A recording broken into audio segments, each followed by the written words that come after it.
And welcome everybody to the reset. Um, Welcome aboard. Today we got a pretty good show. If your first time tuning in, uh, this podcast right here is for the working class.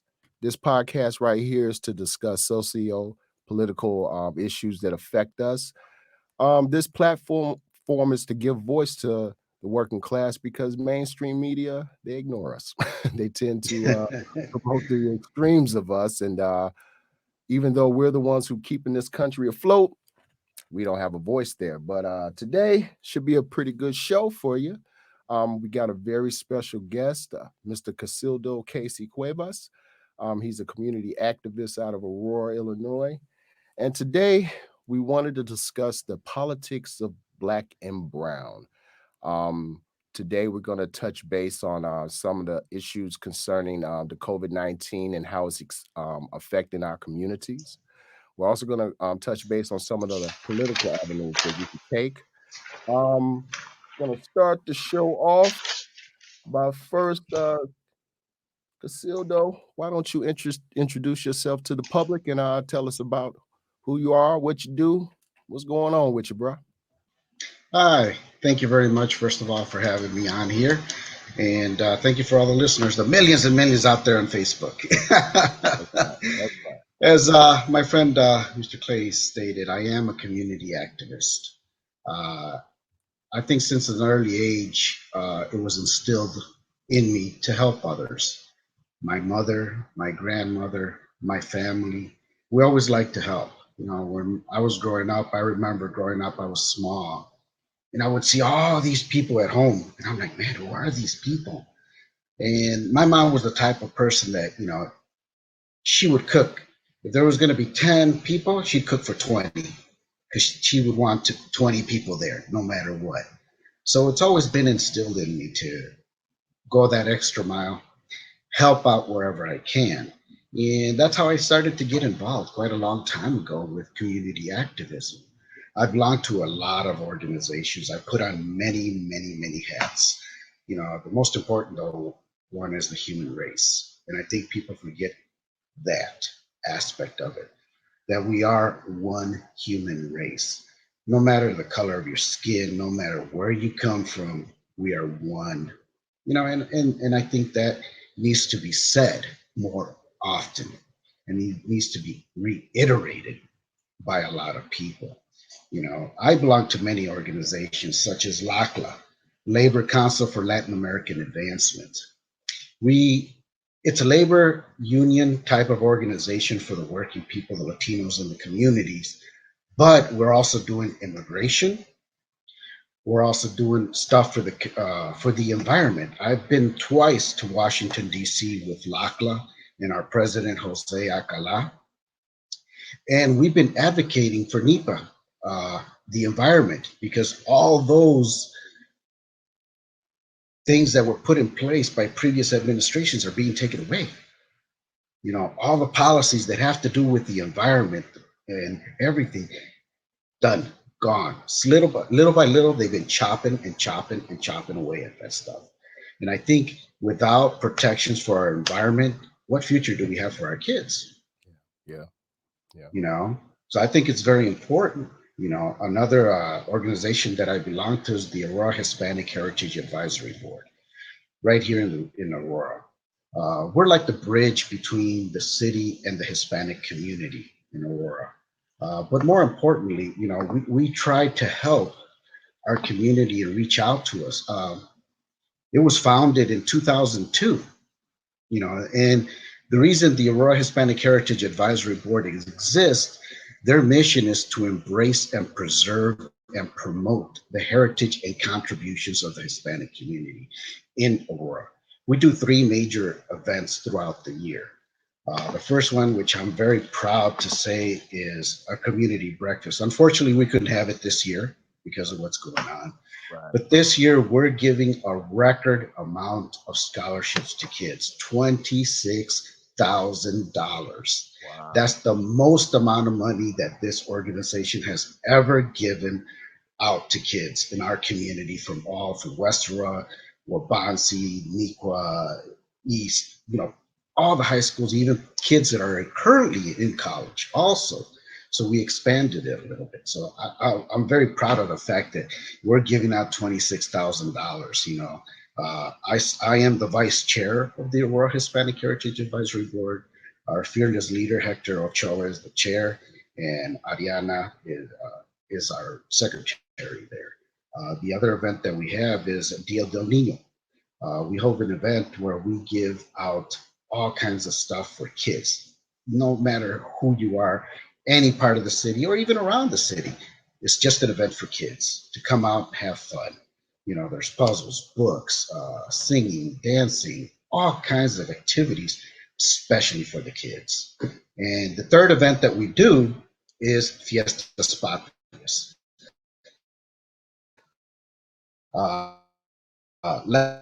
Last year, and I think it's very important where community comes together.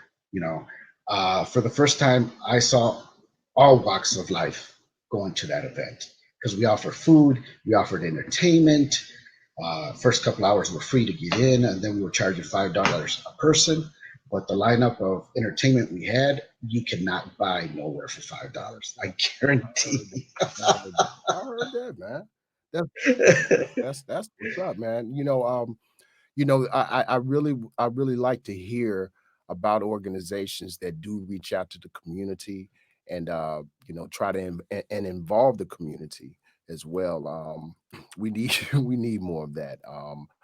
With crime rates among and unemployment being the way that it is, outreach I think is so necessary on the grassroots level, man. It's Right. there needs to be a whole lot more of that. I know you also are a Democrat delegate. Tell us a little bit about that and your experiences being a delegate for Illinois. Well, a delegate basically goes to the convention. You're nominated, and then you're voted by your peers. You do have to run an election. And then the top vote getters go to the national convention, which would, in my case, would have been the DNC. At that convention, you get to vote for the candidate and also what platform we're going to be having as as the Democratic Party. So I think that's very important that people run for these positions. People don't really necessarily know what a delegate does Hmm. or what it's about. Yes, you have to go to the national convention, you do have to take time out, but I think it's important because you're part of the policy. You're part of what actually is going to get talked about. What issues or what platform are the Democratic Party is going to bring forth to its people and to the American public. Gotcha, gotcha. Yes, see that you're right. Most of us don't know what a delegate is, what a delegate does. You're absolutely right. I think it's important. So, when you became a delegate, what is the first step that you took in becoming one? I know you said that you were voted by your peers. How does that process, the beginning of that process, happen? Well, first of all, you have to fill out petitions. You have to get so many votes depending on what the criteria is. So you're walking around, you're knocking on doors, getting signatures on your petition so that you can first appear on the ballot. Okay, I mean, that's the very first step okay, because nobody can vote for you unless you're not on the ballot. So that was the very first step is actually, well, my first step was actually deciding to run and make a difference. right, right. Uh, Mhm. so I've always tried to be the type of person that wants to get involved, wants to make a difference. Uh, kind of put like my little grain of sand into the hourglass and say, hey, Yeah, you know what? This little one is going to make a difference. And that's how I look at life, that every little thing that I do is going to make a difference in the future. So I started to run as a delegate and I had to get signatures for my petitions. Once I got all the signatures, we had to go through the process of presenting them and everything, make sure everything was legit, filed all the right paperwork and everything okay, uh, at King County, and make sure all your I's are dotted and T's are crossed. Once that was done, then you appear on the ballot. okay. Once you appear on the ballot, then the votes, come the primaries, people started to vote. Okay. and the top vote getters would go to the convention. Okay. Okay. Okay. I got you. Now, another question I wanted to ask you Mhm, on the local level, how mhm. important um would you say it is for folks in the community to get involved in the local governments? What are some of the things that people could do to be more involved in the local politics? Well, I think it's important. I don't know if you were aware, I did run for alderman Yep. in my ward. Yes, sir. Okay, unfortunately, I didn't win, but I think it shook up a lot of stuff. People are used to running unopposed, and I think more people need to get involved. And even if you don't run for an office per se, get involved somehow. Help people out. Like I was looking for volunteers to knock on doors. I was looking for volunteers to make phone calls for me Mhm. because I wanted my issues to go out into the community. My issues are, I guarantee you, are just about the issues that everybody has. Are we paying too much money for this? Why isn't this happening? Why can't we do this? Why aren't we thinking outside the box? What can we do to save money? Mhm. Is our money being spent wisely? I mean, those are common things that everybody can relate to. That's why I say anybody can get involved. If you're shy about knocking doors, make a phone call. If you love interacting with people, go out and knock on doors. Present, your candidate or present yourself, because ultimately you don't have to run for office to make a difference, Right. but you do have to do something to make a difference. Right. And that's what's important. I agree. I agree. I'm with you 100%, man. I'm with you 100%. Um, I guess I might have some more questions for you a little bit later. Uh, I right now, I do, as I normally do during the show, I do have a couple of articles I wanted to go over and read them to the public, and afterwards, Casildo, I want to get your insight on some of this. Hold on a Okay. second. Let me go to screen share. Make sure I can share this with everyone. Uh, look here. All right. Can you see that, Casildo? Yes. All right. Can you see this article here? Mm-hmm. All right. All right, everybody. This article that I came across is from the New York Times. Title of the article: Latinos in some states have seen higher rates of infection. President Trump's travel restrictions led to an exodus from hotspots, but little rigorous testing. Another 3.2 million people filed for unemployment benefits, published May 7th, 2020. As it starts, Latinos in many places are disproportionately affected by the virus. Epidemiologists across around the country are examining more and more evidence that the coronavirus is impacting Latinos, especially in certain states and communities with particular force. Other groups, including African Americans, have also have been hard hit. But for doctors like Ava Galvez, who works as a family physician for a network of clinics in northwestern Oregon, the disparity for Latinos has become alarming. In tests of low income patients over the past several weeks, she said, Latinos were 20 times as likely as other patients to have the virus. Oregon is just one of many states where Latinos are having a disproportionate level of impact. In Iowa, Latinos account for more than 20% of the coronavirus cases, though they are only 6% of the population. Latinos in Washington state make up 13% of the population, but 31% of cases. In Florida, Hispanics are just over a quarter of the population, but account for 2 of every 5 virus cases where the patient's ethnicity is known. Public health experts say Latinos may be more vulnerable to viruses as a result of the same factors that have put minorities at risk across the country. Many have low paying service jobs that require them to work through the pandemic, interacting with the public. A large number also lack access to health care, which contributes to higher rates of diabetes and other conditions that can worsen infections. But the virus has not discriminated.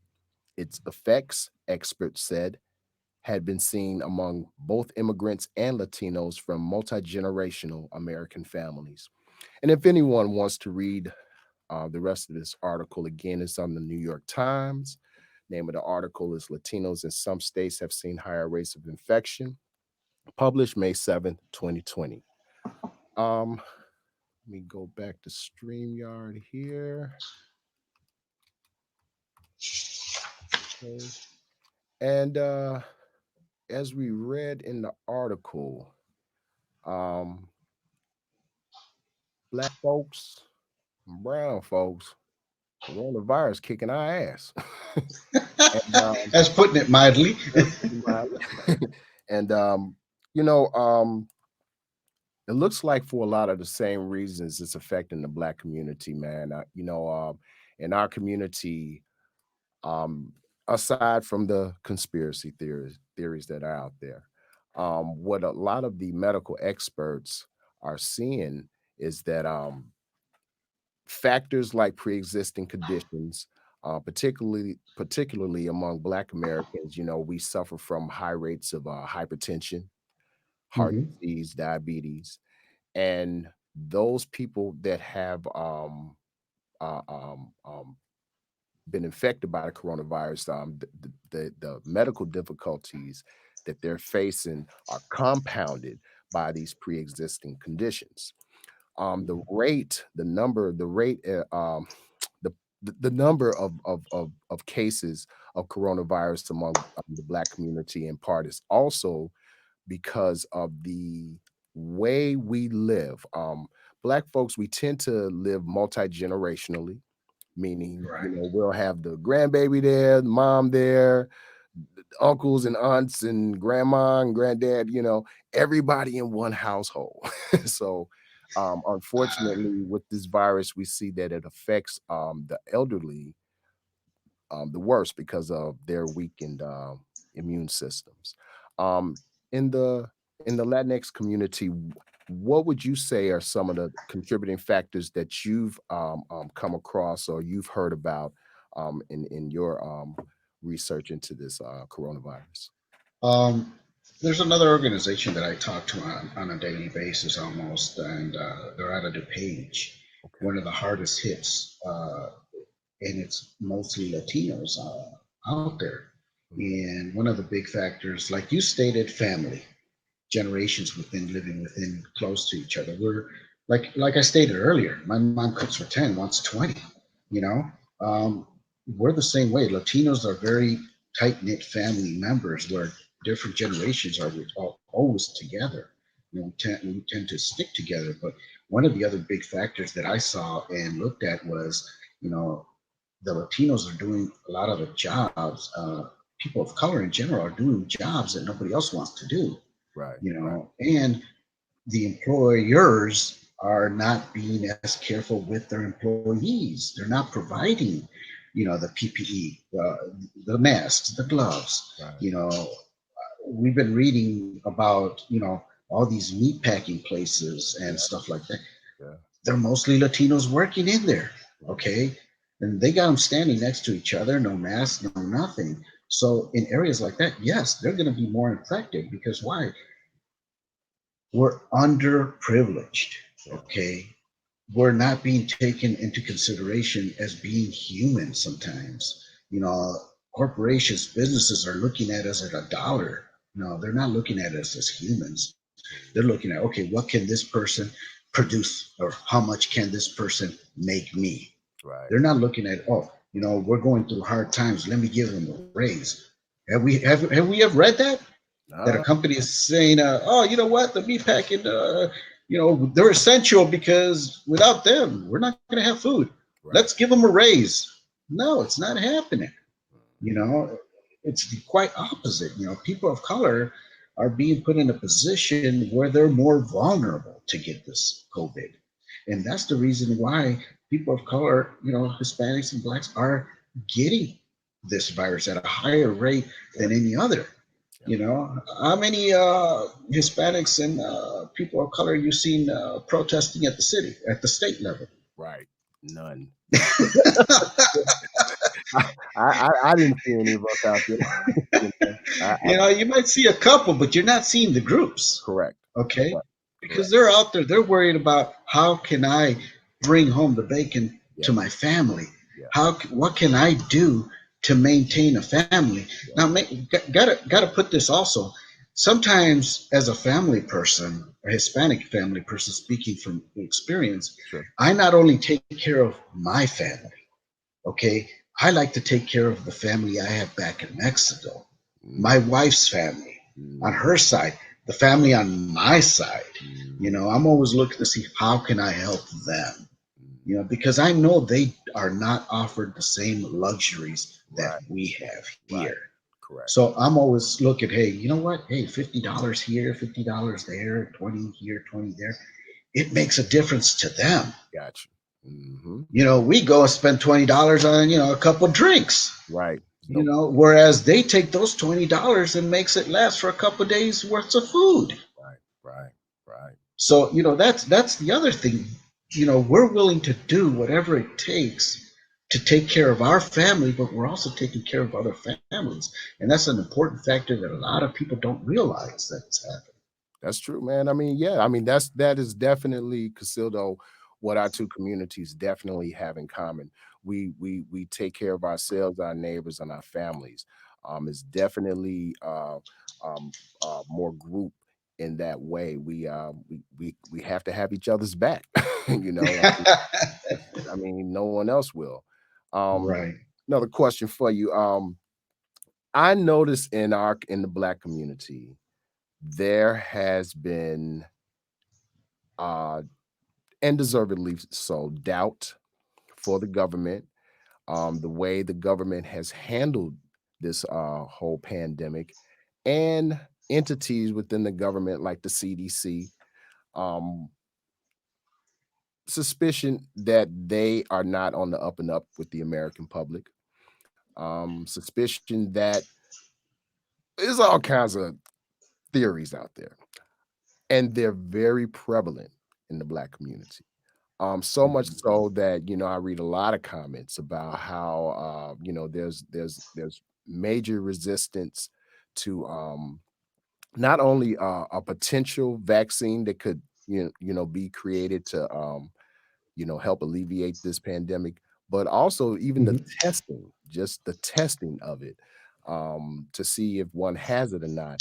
I'm always explaining to people how, regardless of you not displaying symptoms, you could be, according to the CDC and medical experts, be asymptomatic, just walking around with the virus Correct. inside of you, and you could potentially be exposed to someone who has a much, much, much more weaker immune system and subsequently infect them and they become, gravely ill. Um, is is talk like that going on in the brown community, brother? Are you hearing some of the Unfortunately, same yes. things? You know, since the very beginning of the pandemic, I was very cautious because I do a lot of work with the homeless, not only in the Aurora area, but Chicago area and stuff like that through my organization that me and my wife started, Unite Too. Okay, We do care packages for the homeless. Now, you know, when I'm out and about, I was going to stores. I was wearing my mask. I was doing the gloves. mhm, I was out in Mexican stores, Hispanic stores, and people would be looking at me like I was some weird entity. mhm. Like, what the heck is wrong with this guy? Why does he have a mask on? You know, and they would get up close and look at me like, what's your problem? And I would say, hey, back off. You know, 6 there's a feet, bro. pandemic going on. Give me 6 feet. You, and they had kids with them, and I would tell them, why are you exposing your kids Mm, to this virus? And they would answer, oh, it's nothing serious, it's nothing, you know, to be worried about. uh, you know, having gone through what I went through during this pandemic, of certain people, close people going through it, mhm. it's real. It's Yeah, something real. And I tell people, look, it's something real. It's not made up. People are getting sick, gravely sick, death. Yeah, I know people personally that have died because of this, absolutely. but the mentality is that sometimes they don't take it as serious because it hasn't hit home, which is a false, Yeah, sense of security, yeah. because just because it hasn't hit home doesn't mean it doesn't exist. Mhm. In the Hispanic community, unfortunately, I think what we're lacking is the communication between facts Yeah, and reaching home. Information is going on it's not reaching home. mm, It's not being translated. We're lacking information translated so that people, I gotta say, there's a lot of Hispanics that do not speak English. gotcha. Right, Okay. right. So information has to be translated. The information has to be said, hey, this is serious. This is what's going on. These are the numbers. We need to get that information out to them. I think that's another factor is the lack of translated factual information. Like you stated, there's people out there that have no symptoms whatsoever, Right, but they carry the virus, right, but they're infecting other people, you know, right. and one out of those 10 could die or Yeah, less. I mean, one out of five, who knows? yeah. One thing that I saw a video, they asked a person, what number of people do you think is an adequate number to open up this place, to open up the country, to open up your community? Hmm. The person says, about 70, maybe 100, 700. 70? Okay, let's start with 70. You think that's an adequate number of people for you to die, you know, Yeah, but you would open up, everything up? He said, yeah, I think that's adequate. Yeah, 70 is an acceptable number. Out come out of the alley 70 people. Guess who they were? All his family members. mm, They asked him again, how many out of those 70 people is an adequate number for you to lose? He said, zero. right. I bet he did. Okay? Yeah, And that's where we're at right now. yeah. All these people that are complaining, all these people that are protesting, how many of your family members are you willing to sacrifice? I couldn't have said it better, man. I'm with you on that. I do think that it needs to hit home for people to really wrap their brains around this and understand the seriousness behind this affection. And like I said, without a vaccine, without at the minimum, in my opinion, an antivirus test that can be given to the masses, um, we have a hard time, really pinning this thing down because we have to be able to understand it better. Our doctors and medical professionals have to be able to trace who has the infection, how did they get the infection, those who may live around them, are they infected as well? If not, why not? How many Mm-hmm. how much antibody do they have so they can fight this off, so on and so forth. So yeah, both of our communities are definitely facing an information and communication challenge, and that's another reason, man, why I think a platform like this is so important for folks to be able to tune into and get some real information about some of the things that's going on, and some honest perspective, no spin involved. We're not the mainstream media, we're just regular working class folks, and we we're disseminating the information just like everyone else, and we're trying to weigh things out. We're taking care of our families and communities, and we just want to be safe, regardless of what people may personally feel about this entire pandemic. Um, froze up the Right. there we go, there we go. Yeah, froze up just The other thing is, yeah, yeah. The other thing is lack of health care yes, for some of these people, yes, especially minorities. right, right. A lot of the jobs that they do not offer any type of health care. Mm, So how can they go and get tested if I mean, thank God now that they have two testing facilities here in Aurora. mhm, Whereas before, when all of this kind of started, my son got sick. And we were scared that.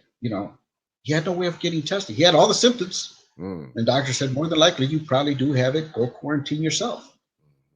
But there was no way of getting tested, Right. you know. And thank God that they got testing now, but still, a lot of people are not being tested. In order to start getting a grasp of this, people have to be tested, whether they have the symptoms or not.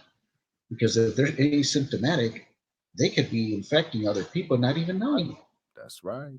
I keep trying to You tell know, folks, man, you're right about that, brother. And, hopefully, hopefully it'll get across to more people. But unfortunately, I think that with the reopening of the states without a vaccine, the CDC, they did predict, we may see a spike this summer in the number of cases and possibly the number of deaths. And we may end up going right back into, shelter in place mode again. Um, I do understand the hardship, the financial and economic hardships of families who during the shut-in have been forced to stay home and not been able to work, and unemployment, man, is slow as molasses, coming, to aid people. But now imagine all those factors mhm, and being undocumented. man, yeah, Okay, that's when it starts to hit home yeah, yeah, with me because at an early age, I was undocumented when I came to the United States. mhm, And seeing all the struggles the undocumented go through on a daily basis is just it's heartbreaking, brother. It is very heartbreaking. yeah, You know, part of being the Aurora Rapid Response Team is helping those undocumented immigrants mhm, find solutions. Now, they can't get unemployment. They weren't able to they're not able to get the $1,200 that other people were privileged enough to get. But mhm, yet they're out there, they were out there working, they were out there producing, they were out there paying taxes. Yet they're not privileged to not privileged to obtain get it. any of these benefits that we are privileged enough to have. They're Mhm, out there contributing the same way though, but they cannot do, they cannot get what we get. And right, that's heartbreaking. that's That's one of the main reasons why I love getting involved with our community because I love to help those that don't have a voice that's what's up, or man. are That's what's scared up. to have a voice. Mhm, We can use these platforms, and I thank you again for having me. We can use these platforms to help to get information out there. mhm, To let people know there are organizations like the Aurora Rapid Response Team mhm, in Aurora, and they help. They really help. We're right now we're taking in money to help those families that are going through these hard times that cannot get any financial help mhm, any which way. They cannot get unemployment. If the boss lays them off or whatever, that's it. That's it. It's gone. right. They have nothing to fall back on. They can't receive any kind of assistance. Yeah, You yeah, know, yeah. so that's kind of where I'm coming from when I say we need to get involved, even if it takes $5, a dollar, whatever. Just give to somebody less fortunate than you, I feel because you never know when you might be needing that help yourself.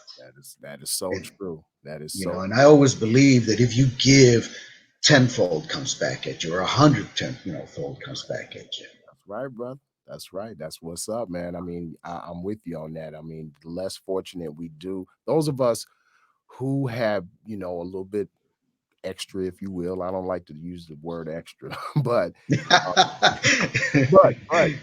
you're more fortunate, than someone else. By all means, you should definitely extend yourself, to try to help someone else. Because, like you said, you never know if you find yourself in the same situation. You you can know, help uh, I yourself. came from a poor family. I'm not, you know, there's nothing wrong with saying that No, I not was at all. poor Not at growing all. up. You know, I'll wear it as a badge of honor, brother. you know, for me, I feel privileged from where I came from. I feel proud that I've earned stripes on my back There that you go. got me to where I'm at.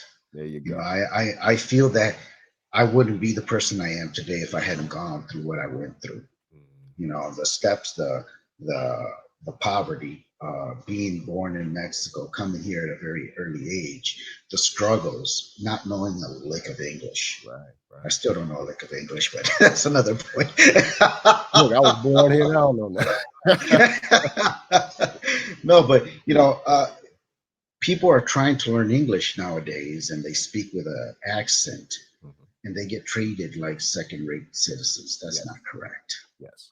We're here trying to do our part, trying to get a piece of the pie, trying to, live the American dream. A lot of people say, oh, America's a melting pot. It quit being a melting pot a while back ago. America We're a was tossed salad, never brother. a melting pot. It was never a melting pot. I It's look at us as a tossed salad yeah, because you have yeah, all these different ingredients. that's You right. can put them together and they taste Tastes great. Tastes great. great, and that's what it should be. Okay, I should not have to conform to what you want me to be or how you want me to be. I think people should still hold their identity and be part of the community. There's no reason for me to lose my Spanish or my accent or who I am or where I came from to be part of your community or be part of who you want me to be. I think a lot of people are scared to lose their true identity or where they came from Mm. because they want to. Me, I could give up. Right, right. Yeah, Blank, blank, blank. If you don't accept me for who I am, right. I am who I am. I sometimes have a rough exterior, but I'm a very caring soul inside. There you go, bro. But that hardcore that I have about me is because of all the stuff that I've gone through, the discrimination, you know, being treated always differently, looked upon because of the color of my skin, Mm. not because of who I am. Right, You right, know, right. that is discouraging, but at the same time, it encourages me more to try even harder, to go that extra step, to show that not only myself, my family, That's that right. we can do this, There you that we can be part of a community, be ourselves though at the same time, go. Hmm. and I always advocate for that. There you go, man. That's what's up. That's the way it should be, Casildo. That's good stuff right there. Now, coming to the next article that we have. Let me turn on this screen share again. Okay, you can see that, my man. Nope. What about now? Not yet. I just see like a screen within a screen Okay, within a screen. okay. There we go. There we go. That's cool. All right, here we go. There we go. All right. All Okay. right, ladies and gentlemen. This article is from the Atlantic, dated February 21st, 2019. Title of this one here, The Racial Divide is the Political Divide. White, Black, and Hispanic people hold distinctly different views of American identity and values. What a great segue, man. uh, Contra Barack Obama, there is a white America and a black America. There are also varying versions of Latino and Hispanic Americas across different regions of the country.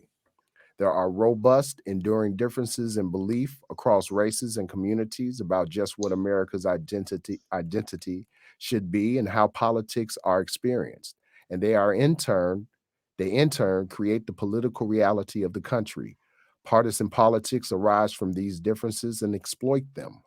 And these differences might be structural, informed by the base informed by the basic fact of human geography, a geography itself built in on the fact of American apartheid.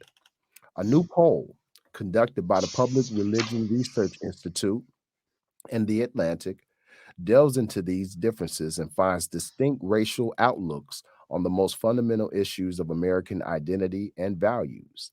This poll reaffirms previous findings from PRRI and the Atlantic of deep racial differences and policy differences across the number of issues, and also confirms the picture of deep structural barriers to the ballot for Black and Hispanic voters, barriers that played a role in the 2016 election and the 2018 midterms.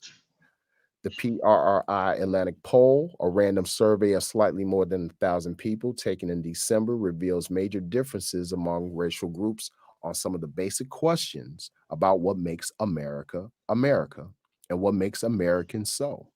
A strong majority of whites respond, 59%, think that speaking English is a very important part of being American. The majority of Black and Hispanic people do think speaking English is at least a somewhat important component of Americanness, but almost a tenth of both groups think it's not important at all, while only 2% of whites feel that way. Interestingly, Black and Hispanic respondents are much more likely than whites to say that belief in God is a very important component of a specific American identity. Now, this article has a lot more information. If anyone else would like to take a read of this in its entirety, you can again go to the Atlantic. The name of the article, "A Racial Divide is the Political Divide," published February 21st, 2019. So let me head back over here to StreamYard. Still though, given some of the things in that article, those are some of the things that we were talking about. Politically though, I wanted to ask you, in the Black community, I've noticed that one of the there's a louder voice. I don't know if it's necessarily a growing population, but it's definitely louder of Black conservatives who have decided that because the Democrat Party has in the last 50, 60 years or so, they have not in their eyes done enough for the Black community. And so their answer has been to jump the fence, so to speak, and join the Republican Party. Um, so yeah, we have that division within our communities. Most of us in our community do vote Democrat. In large part, it is because the Democrats tend to have policies that we agree with. Republicans have a lot of policies that the Black community agrees with. However, there's a nice healthy population of Republicans that are white supremacists, and we don't vibe with them. It's funny because I read a lot of chat groups and look at different information out there, and one of the things that certain group tries to throw out at the other place, oh yeah, but the KKK started being Democrats and this and that, and the initial KKK were a bunch of Democrats, so why are you a Democrat and this and that, and then the rebuttal is, well, okay, they switched teams. Right. Right. Yeah, they switch platforms, man. you know Contradiction. um, and that's a little bit of the history and stuff, but moving forward, I honestly feel certain platforms and certain things that have been happening the in the near in the past, but not too past, is that supremacy has been given a bigger, safer platform to come out, Yeah. to speak. uh, it's not looked at as a taboo anymore to be racist or to come out as pro white supremacy, sort of. Right. It's not a taboo anymore, whereas before it was frowned upon. Now, I'm being blunt here. I'm sorry, but this is what I've experienced and what I've seen is that they have been given, like Red Bull gave them, wings Right. to racism. Yeah, Racism has been given wings. Yes. Confederate flags, why do they need to be flown? Why, why do they have to have the swastikas out there? Flags If you anyway. are Right. If you want to protest something, there's a way to do it and get your message across without being racist, without having those symbols that symbolized something negative. Mm, Because those things are something negative that, even though they are part of history, why are they being repeated? Why mm, are people using those platforms to get your message across? right. We're not in a dictatorship type of environment, even though some people claim it is. Mhm. Yes, to a certain degree, if people should lead by example. Yes. Unfortunately, right now, we don't have that. And that's putting it mildly. Yeah. Yeah. Okay. And I'm not going to get into all of that political side of it, but Yeah. from what That's I've another seen. show. We'll do a show on that. Okay. Sounds, hey, at least I guarantee I'll get called back. Right. That's right. That's right. but right now, people are not being people. Mm, Okay. They're being brainwashed or told to take a side. mm, To what side do you want? Do you want to be left or do you want to be right? There's no middle ground. People are not accepting middle grounds. I was arguing morally, mm, this is what's correct. right. I'm not talking politically, I'm Mm, talking morally. right. Would you do this? Right. Would you do that? Right. Certain instances that our people are doing, would you allow your kids to do that? Would you teach your kids to do that? Mhm. I'm talking about morally, not even political. It Right. has nothing to do with political. Right. Morals. Right. People are lacking morals, I agree. unfortunately. Someone overheard me speak Spanish and told me, "You're in America, speak American." First thing is, I said, "Excuse me," in English. I said, "Excuse me, what is American language? Or, Mhm. or do you mean English that came from Europe?" Right. Right. First, people sometimes say things that are hurtful, but if you're educated and you can talk to them and say, "Hey, look, wait a second. First of all, if you want to be in this country, maybe you should have learned how to speak Native American." Mm. Okay. you Got a know, point there. Got a point there. my ancestors were probably here before your ancestors. Yes. Yes. Okay. Absolutely. So this people telling me to speak American or speak English, I thought we lived in a free country, first of all. We do. We do. To I an point, to an extent. right. Right. You know what I'm gonna tell you. I'm gonna say this, and I would hear a lot of the same sentiments, right? Mhm. And I remember having a discussion with the guy, and his his logic behind it was, okay, Andre, well, look here. The majority of your industry, the majority of your businesses, and this government that we are up under, um, is run and controlled by the dominant society. Um, the thing about it is, unless you learn English, unless you conform to instead of wearing dreadlocks, black man, you need to cut them. Uh, things like that. Um, unless you conform, you don't have access to a better paycheck, a better job. You don't have access to even as we stated earlier, just the medical information concerning the coronavirus. We lost in translation because they're not getting the proper, that information translated to them. So when I hear the sentiment, I understand what they probably should have meant as far Oh, as I understand too. it's Yes. important, just like the article we read, it's important. Correct. So, yeah, I'm with you need to learn English, but I also believe that, culturally, you hold on to that because that makes up who you are. Right. African Americans, when our ancestors were brought here, we were robbed of culture. So what we did, we created culture in the form of hip hop.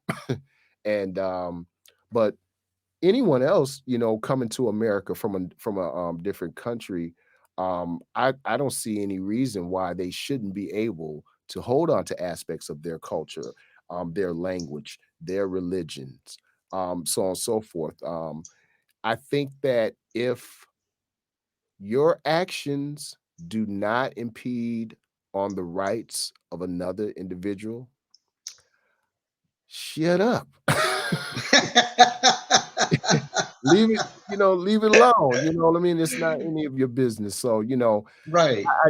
I do think that folks need to get over it. Real quick. Lastly, before we come into the end of the show, coming up pretty soon.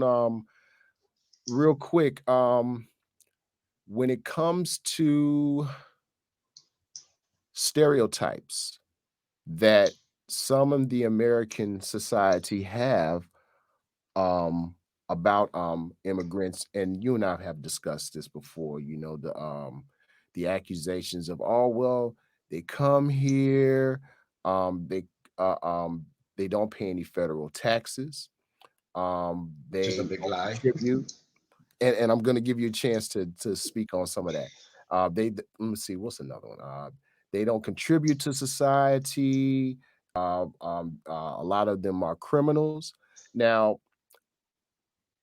I want for you to, real briefly, just give us your viewpoints on some of those critiques that you hear coming from some of the American populace. Well, they tell you that in order to be a true American, you have to speak English. You have to do things a certain way. Sure. But I feel that that's not being an American. That's not the identity of America.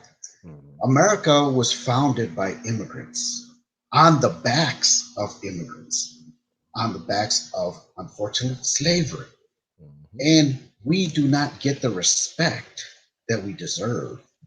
When Absolutely not. people tell you, you should be a certain way or you should act a certain way because they want you to, I think they're scared of losing who they are. Absolutely. They have not found their true identity. Good point. To be a patriot or to be an American, what does it actually involve? You know, the stereotypes that we run into is we're drug dealers, we're rapists, and some of us are good people. Yep. That sentence resonated a lot, I'm sure it did. We've been hearing it for 450 years. I feel you, brother. you know? feel you. I feel you. So when I heard that sentence, I was paraphrasing. It hurt. Yeah. It hurt internally because we come here, most of us. I'm not going to say everybody because there's bad apples everywhere. Sure. No matter where you look, there's bad apples everywhere. Sure. But most of us come here to better our lives, Mhm. to help our families. Unfortunately, Hollywood, how does Hollywood depict a Hispanic or a Yes. Mexican? Yes. The media, Hollywood, yeah, they're famous for the You stereotypes. know, Sure. Yes, sir. when have you seen Hispanics really have a major role in a movie? It's rare. It's very rare. That's right. Okay, That's right. so there's contributing factors that negatively impact people of color. Yes. How do they portray African Americans in movies? Right. Right. Thugs, hoes, Exactly, drug exactly. dealers, You users. know, so Absolutely. I Absolutely. tell people, what is actually being a true American? Okay, is it following the Constitution? Is it because you have to learn English? Or is it because I don't have the right kind of color on my skin? Yet we are all here because of immigrants. Mhm. This country would not be what it is today That's right. If it wasn't if it for that. wasn't for people of color, people of different religions, people of different immigration statuses, people from all over the world. This Absolutely. country would not be what it is if it wasn't for that. Absolutely, Casildo. I'm with you 100% on that, man. And on that note, bruh, I just want to say, man, I think that the Black and brown community, we have to do a better job at coming together socially, politically. I think that there is so much at stake concerning the future of both of our communities and this country as a whole. We're growing. Our communities are becoming more educated, not only in the formal sense, but also politically. We're becoming more educated. More of us are holding CEO positions and owning our own businesses and getting more involved in politics. And by in the next decade or so, the Latino population, they're going to be the largest minority population in the country. And I so, honestly believe that we need to unite more. People of color absolutely, need to unite more. We're the sleeping giant that they're scared of. absolutely. That's why a certain person got elected because of they are scared. Right. And what Okay. brings us together, I think that what a lot of us have to understand, what brings us together is our current is a mutual struggle that we're going through, mutual exploitation that we go through, I and agree. those negative things that the media puts out about our communities, those negative things that some politicians say about our communities. I do think it is up to us to rebut that, to show otherwise. It's not to prove to them anything. It's for us to improve ourselves and put ourselves in a better position and control the future. That's what I Amen. believe we need to do. And Amen, brother. on that note, I want to thank everybody for tuning in today. Please share this broadcast with everyone once I upload it later on tonight. But it will be available on the reset slash YouTube later on this evening. Again, thanks to our special guest Casildo, man. Great interview. Good job, bro. And yes, I'm gonna have to have you back, man. I got some more political shows I got under my belt I want to do. And it's been a I got more to say. that's what's up, brother. It's been a pleasure talking to you, man. And It's been everyone, my honor, brother. no problem, brother. And thanks again, everybody, for tuning in. And we will see you next week. We'll holla. Thank you. Peace out. Peace. Okay.